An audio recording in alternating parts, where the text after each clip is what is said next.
Droite 25, pour gauche 25, gauche 25, et droite 25 sur gauche 30.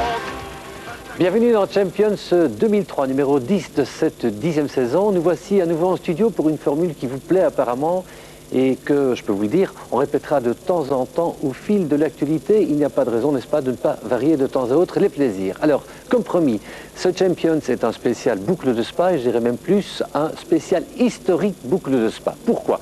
Parce que les boucles de Spa vont ouvrir la saison belge des rallyes internationaux en Division 1 et que les boucles de Spa, c'est un monument, une légende. Et précisément, nous allons feuilleter dans cette émission l'album de légende des boucles de Spa avec deux invités. Pierre Delettre, tout d'abord, l'organisateur. Salut Pierre. Bonsoir Paul. Et Willy Lux, probablement le recordman des participations aux boucles de Spa. Bonsoir Paul. Non, je ne pense pas. J'ai participé 23 fois, mais il y a certainement un autre pilote qui a fait une manche supplémentaire. Et puis les records, c'est pas mon style. Ils sont là pour être battus. Pierre, on passe du traditionnel hiver des boucles de Spa au printemps. Pas de regret, c'est mieux? Absolument pas. Je crois que la quantité d'engagés cette année fait que je pense qu'on ne s'est pas trompé. Maintenant, vous savez, on dit le printemps. On a déjà eu de la neige à Pâques à Spa, donc on verra bien le temps qu'il fera le 4, 5, 6 février. Avril, pardon. Vous voyez les vieilles habitudes, il n'y a pas moyen de les enlever. De fait. Et les habitudes, Willy, pour vous, c'était d'enfiler votre casque et de participer aux boucles de Spa. L'hiver, cette fois, c'est au printemps. Vous ne rejetez pas ce changement de date? C'est-à-dire que parfois, on a un petit brin de nostalgie, mais comme je dis souvent, il faut vivre avec son époque. Et la nostalgie, il faut la laisser derrière. Et si je prends mon cas personnel, j'ai eu la chance de connaître les boucles de Spa, aussi bien en rallye presque secret, mais en tout cas en routier, et puis en spécial, et puis maintenant tout évolue et il faut vivre avec son temps. Vivre avec son temps, mais aussi savourer les temps anciens. Et figurez-vous que Gérald Véry, qui a plongé dans les grandes histoires de la RTBF, dans les grandes magnétothèques, a retrouvé avec Michael Leclerc un document assez exceptionnel. Regardez et frissonnez. 1953, un an avant le premier Monte-Carlo, voici la première édition des boucles de Spa qui s'appelle Route Blanche. Elle est remportée par Richard sur Volkswagen. Nous voici 10 ans plus tard, en 1967. À l'époque, les courses se disputent sur route ouverte et le rallye s'étend jusqu'à la région de Bastogne.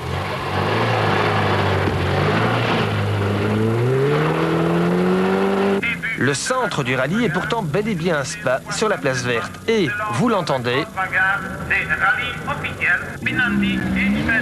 le speaker, à l'époque, était déjà le légendaire Jean-Pierre Amand. L'édition 1971 est remportée par l'équipage Pedro Jimmy sur BMW 2002 Ti. Et vous constaterez qu'il ne porte pas de casque, juste un petit couvre-chef très stylé. Gilbert Stapelaar, le père spirituel des trois mousquetaires, Dué, Drokman, Sneyers, a remporté 3 fois les boucles, en 64, 66 et 75. Une épreuve qu'il considère à l'époque d'avant-garde.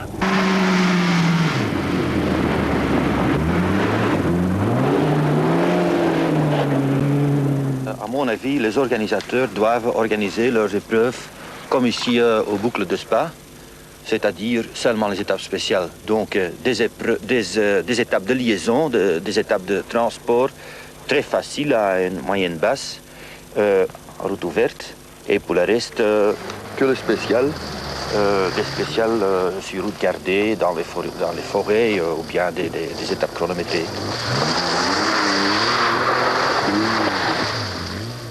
Pierre, est-ce que vous avez connu cette époque des boucles de Spa? Oui, je vais quand même avoir 40 ans cette année, donc j'ai des souvenirs, c'est vrai, de petits garçons comme ça. Mais bon, c'est vrai que ça a quand même fort marqué. J'avais croire 2 mois lors de mes premières boucles de Spa. Il faut dire que le départ avait lieu devant la maison familiale, dans le resto de la famille. À Spa? À Spa, oui. Et je me souviens d'ailleurs, souvent, j'étais pas le seul, quoi. Il y a quelqu'un de connu aussi dans le milieu du rallye belge, avec qui Willy a roulé. Pascal Gabon, on mettait, le père Gabon roulait, le père Delettre organisait, et on mettait les 2 gamins ensemble, quoi, et on passait la soirée, on jouait avec nos petites autos tous les deux, des choses, un peu des souvenirs comme ça, c'est vieilles images, je reconnais bien le vieux podium, tout ça, j'ai bien connu tout ça. Willy, vous, à l'époque, vous aviez bien plus de 2 mois. Vous rouliez déjà. Vous étiez déjà dans ces voitures-là. C'est-à-dire que mes premières boucles, c'était en 1966, effectivement. Et alors, l'anecdote de cette année-là, je roulais avec un ami, membre d'une écurie de l'écurière des Naverviers. Et son nom? Il s'appelait Georges Hune, et nous avions la plus petite voiture au départ, c'est-à-dire une NSU Prince 4 de à peine 600 cm3 et de 23 chevaux. Et bon, on n'a pas terminé dernier de notre catégorie, et c'était le pied dans le rallye. Et le pied dans l'étrier, qui vous a amené à participer à une centaine de rallyes, peut-être même davantage, et à, on l'a dit tout à l'heure, 23 boucles de Spa. Voici, si vous le voulez bien, la première brochette de vos participations. Willy Lux, copilote de légende à partir de 1966. C'est parti. Les premières participations de Willy Lux aux boucles de Spa sont 1966 et 1967 avec Georges Hune sur NSU Prince Groupe 1 et NSU 1000 TT. Leurs résultats ne sont guère flamboyants puisqu'ils ne ramènent qu'une 4e place de classe. En 68, Willy Lux monte à bord de la R8 Gordini de Henri Pévé. Ils abandonnent, mais 1970 est une meilleure année. Ils terminent 4e du général avec Bill Van Coyly. Willy Lux roule également en Opel Commodore. Il rentre 2 fois dans le top 10 avec Bill Van Coyly à nouveau et René Tricot. René Tricot avec lequel en 1974 il roule pour Opel Belgique et monte pour la première fois sur le podium des boucles, 3e. 1975 il fait mieux, 2e en Porsche avec Braillard. Ensuite il passe chez Fiat. Didi Lux, 3e sur Fiat Abarth 131. Comme nous le rappelle Richard Debert, Willy copilote Didi alias Jean-Marie Cols, le père de Larry Cols. Il termine 3e en 77, 2e en 78. 79, il retrouve une Porsche, celle de Delbar. Ils sont 8e. 8e également en 1980, toujours avec Hermès Delbar, mais dans une BMW Groupe 2 cette fois. Entre 1966 et 1980, Willy Lux aura terminé 2 fois 2e, mais il n'a toujours pas gagné ces fameuses boucles de Spa. C'est vrai, Willy, que entre ces années-là, vous en avez raté des victoires, hein?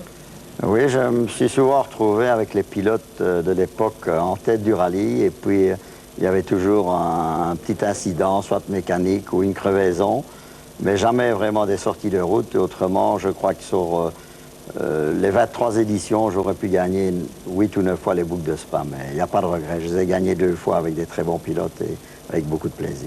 Racontez-nous un peu une anecdote de l'époque, un truc particulier que vous pourriez raconter à vos petits-enfants. L'anecdote, je reviens au premier rallye des boucles de Spa, avec la voiture qui faisait 600 cm3. Et il y avait une liaison qui montait, donc, qui partait de Winnen-en-Planche, qui allait vers Stoumont, et c'était une route qui montait relativement fort. Et il y avait tellement de vent cette année-là, en tout cas à ce moment-là, je pense qu'à pied, on aurait été aussi vite. Donc c'était un peu difficile de commencer et avoir l'impression de ne pas avancer, comme on dit. Mais tout ça, la motivation, on était très passionnés et ça prenait le dessus. Pierre Delettre. En 1976, votre père, qui organise à l'époque, décroche le championnat d'Europe. Bien entendu, on sert de grandes tournées de bière ou pitchoun, n'est-ce pas? Et oui. on fait ça, c'est exceptionnel.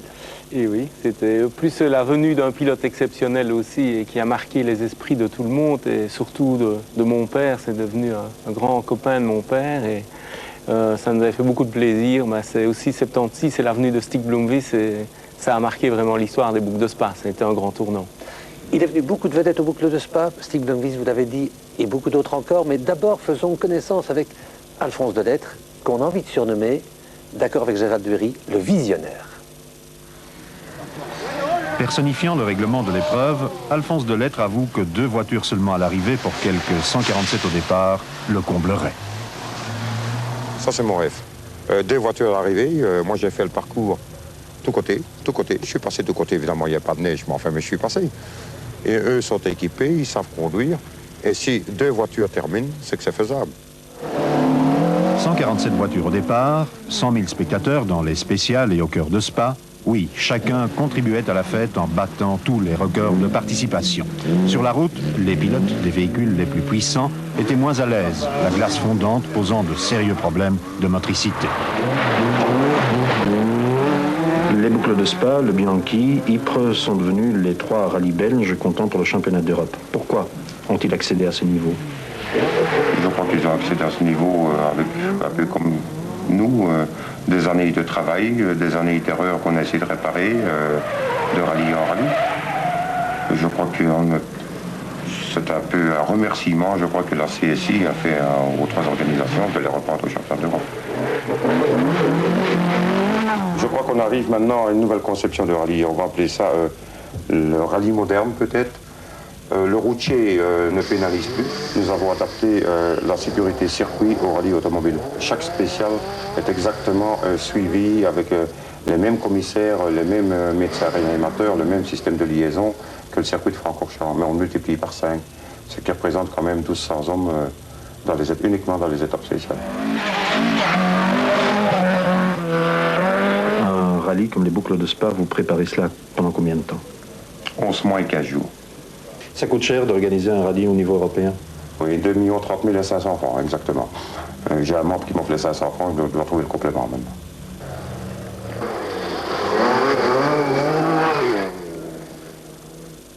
Un reportage qui avait été réalisé à l'époque par notre ami Richard Debert. Richard qui, par la succession d'interviews de votre père, Pierre, souligne bien son caractère.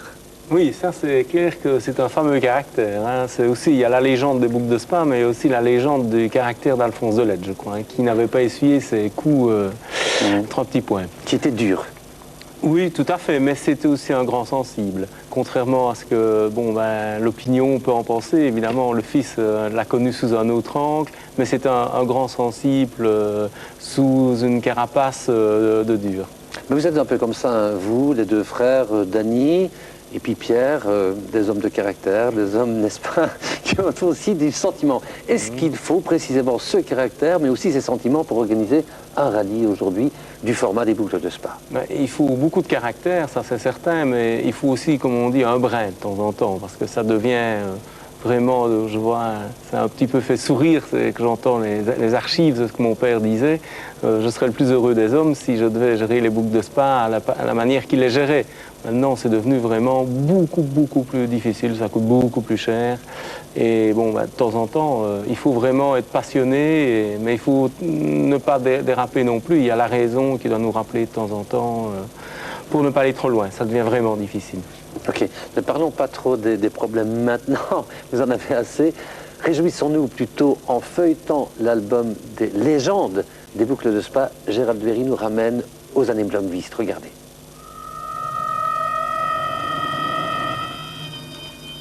À la fin des années 70, les boucles de Spa deviennent championnats d'Europe. Leur réputation dépasse largement nos frontières et il n'est pas rare de retrouver des vedettes du championnat du monde. Ainsi, le Suédois Stig Blomqvist, sur Saab, s'impose 2 fois. Il surclasse ses adversaires en 76 et 80, comme nous le raconte à l'époque Richard Debert. Le triomphe enfin, la suprématie de l'équipage suédois Blomqvist-Cederberg, lauréat sur Saab Turbo. Une démonstration impériale qui se traduit par 7 minutes 28 d'avance sur Didi Poli et 27 succès partiels dans les 48 étapes spéciales. L'éblouissante remontée de Michel Mouton et Annie Harry, 7e au Monte-Carlo, est revenue magistralement à la 4e place sur Fiat 131 à Barth. Début des années 80, un jeune Finlandais prometteur est présent lui aussi aux boucles. Il deviendra 4 fois champion du monde, Juha Kankkunen. En 1985, Björn Waldegard gagne en Audi Quattro. En 1990, c'est Bruno Sabi qui impose la Lancia Delta. En 1994, c'est François Chatriot en Toyota Celica. Une victoire que le Finlandais Marco Alén ne parviendra pas à décrocher en 1995. Enfin, en 1998, Armin Schwartz casse son moteur dans la première spéciale.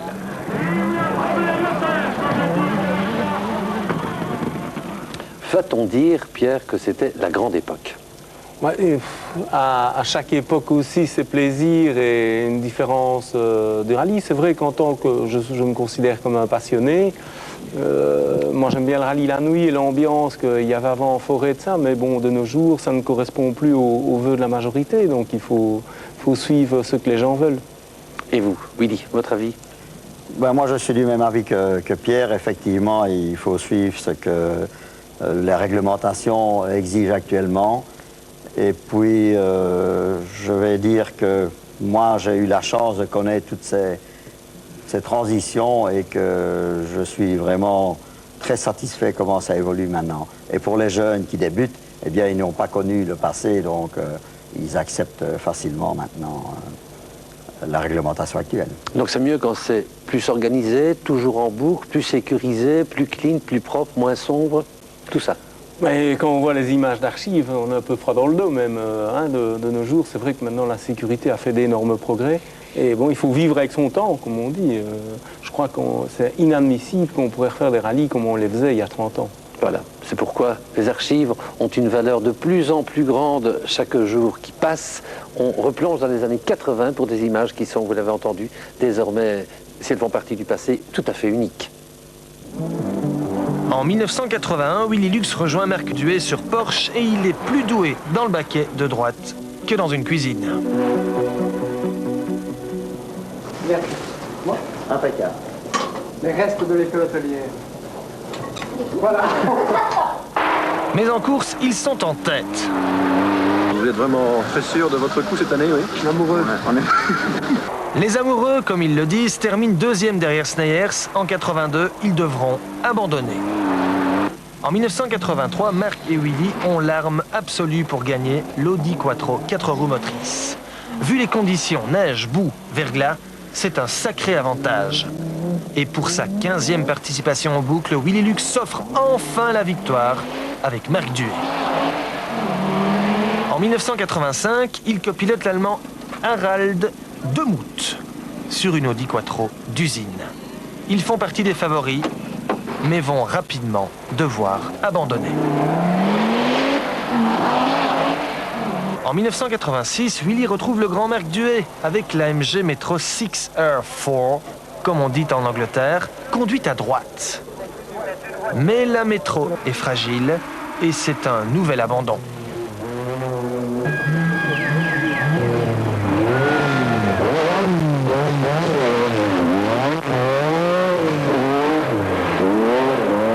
« 87 changements radicaux, nouveau pilote, nouvelle voiture. Willy retrouve le succès en groupe N avec Pascal Gabon. Il est aussi 4e du général.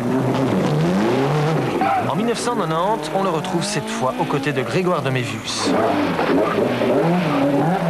Il termine 3e. En 1992, il gagne le groupe N, toujours avec Grégoire. Et en 1993, il s'impose une deuxième fois au classement général final des boucles de Spa avec la Nissan Groupa et Grégoire de Mévus. Enfin, en 1994, sa dernière participation avec Grégoire, en Astra, ils abandonnent. À part la dernière participation, mais quelle carrière, Willy! Tiens, on vous félicite, là. Une bonne passe. Non, c'est vrai, quelle carrière! Ne fuscasse pas. Oui, ne fuscasse pas. C'était un peu le rallye local. Hein, et on aime toujours bien de participer à son rallye, mais je veux dire que comme c'était toujours dans le contexte d'un championnat ou d'un programme assez officiel, soit avec des sponsors ou avec des importateurs, il était logique qu'on soit devant. Qu'on soit devant, non, ça dépend. Il fallait faire la course, comme je dis toujours. Hein, mais il soit logique qu'on participe à tous les rallyes du championnat de Belgique. Votre meilleur souvenir de tout ça? J'en ai beaucoup. Je ne saurais vraiment pas en tirer un du lot. Je dirais que le meilleur quand même, c'était ma période avec Marc Duet. Les 6 années qu'on a roulé ensemble, là, je pense que j'ai eu des plaisirs avec tous les pilotes. J'ai eu la chance de rouler avec des très bons pilotes. Mais Marc reste quand même le souvenir qu'on pourrait ressortir. Parce qu'il allait vite et qu'il ne se prenait pas au sérieux. Exactement. Marc, c'était vraiment... moi, j'ai débuté avec lui quand il avait 23 ans. Donc, c'était vraiment une puce, mais... il avait le don de la course automobile, aussi bien en rallye, en circuit, en course de côte, il a tout fait. Et puis notre complicité a été terrible pendant ces 6 années, c'était vraiment chouette. Mais il a toujours tous ces dons-là. Et puis il a aussi un autre don, c'est qu'il ne sait pas partir. Il n'arrive pas à dire au revoir. D'ailleurs, je ne sais pas combien de fois il a fêté ses adieux aux boucles de Spa à l'époque où vous avez commencé à les organiser, n'est-ce pas, Pierre? Ah oui, mais il aurait encore bien voulu le faire cette année, mais bon, il n'a pas réussi à trouver le budget nécessaire. Mais c'est vrai qu'il a difficile de quitter. Il voudrait bien encore goûter au plaisir de, je crois, rouler avec une bonne auto et de s'aligner une dernière fois aux boucles de Spa. Pierre, vous avez organisé à la suite de Papa d'Alphonse 17 boucles de Spa déjà. Oui, 17, oui, je pense, cette année. Je vais dépasser le nombre d'organisations de mon père. Il en a fait 16 fois. Il faut savoir que ce n'est pas lui, contrairement à ce que beaucoup de gens croient, qui a créé le rallye.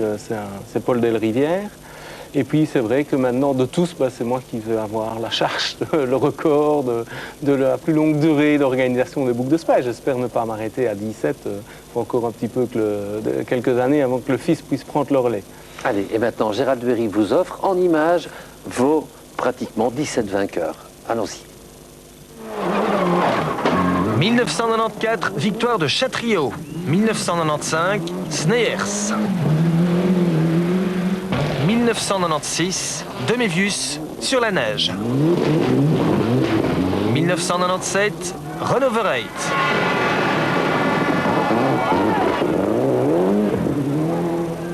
1998, Grégoire de Mévius à nouveau. Un Grégoire exceptionnel dans la Clémentine. Accrochez-vous.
Terrible. 1999, victoire de Bernard Münster. En 2000, victoire de Renoverate.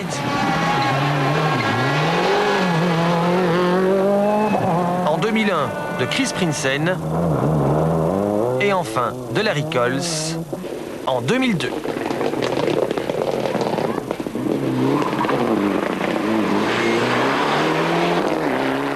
C'est fou, hein, Pierre?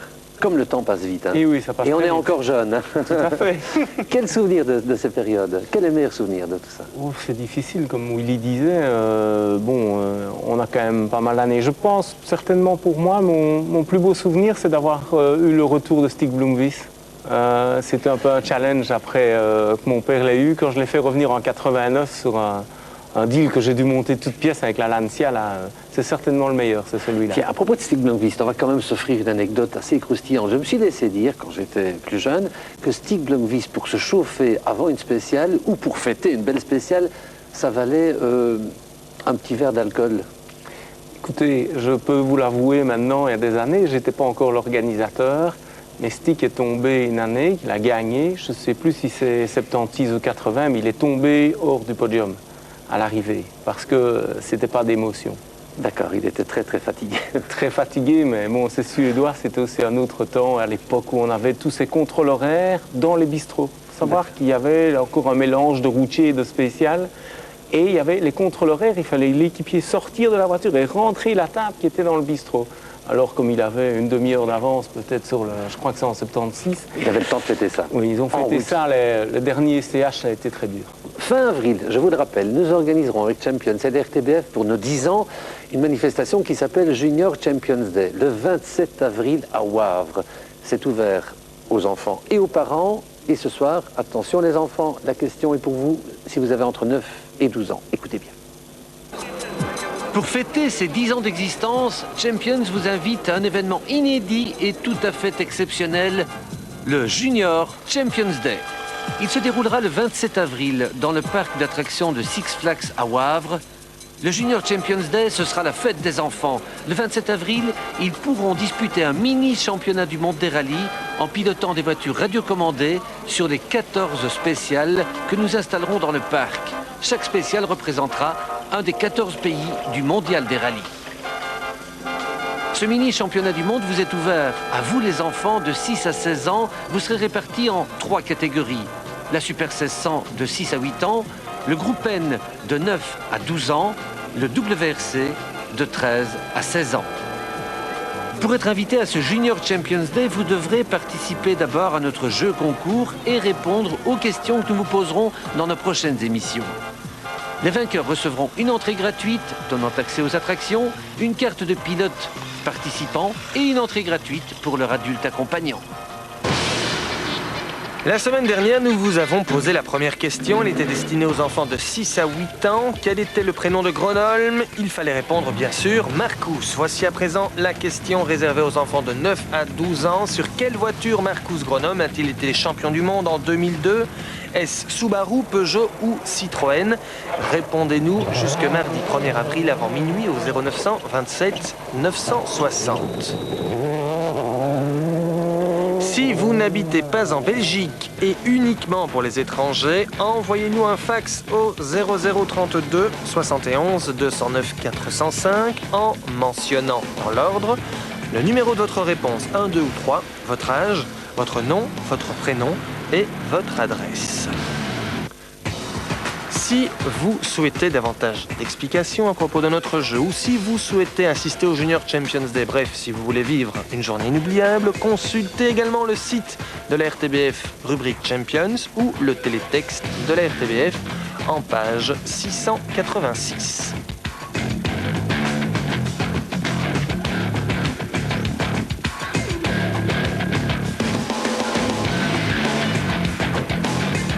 Et puis on jette un petit coup d'œil en librairie. Voici le dernier Auto News avec l'interview de Stéphane Prévost, celle de Guy Fréclin et la présentation des boucles de Spa. À propos des boucles de Spa qui auront lieu les 4, 5 et 6 avril prochains, nous vous offrons 25 entrées. Pour les gagner, appelez le 0900 27 960. Les boucles de Spa, il en est également question dans le dernier Turbo Magazine, Turbo qui fête ses 25 ans et qui revient sur les performances de Duval en Turquie tout en interviewant Pascal Gaban et Chris Prinsen.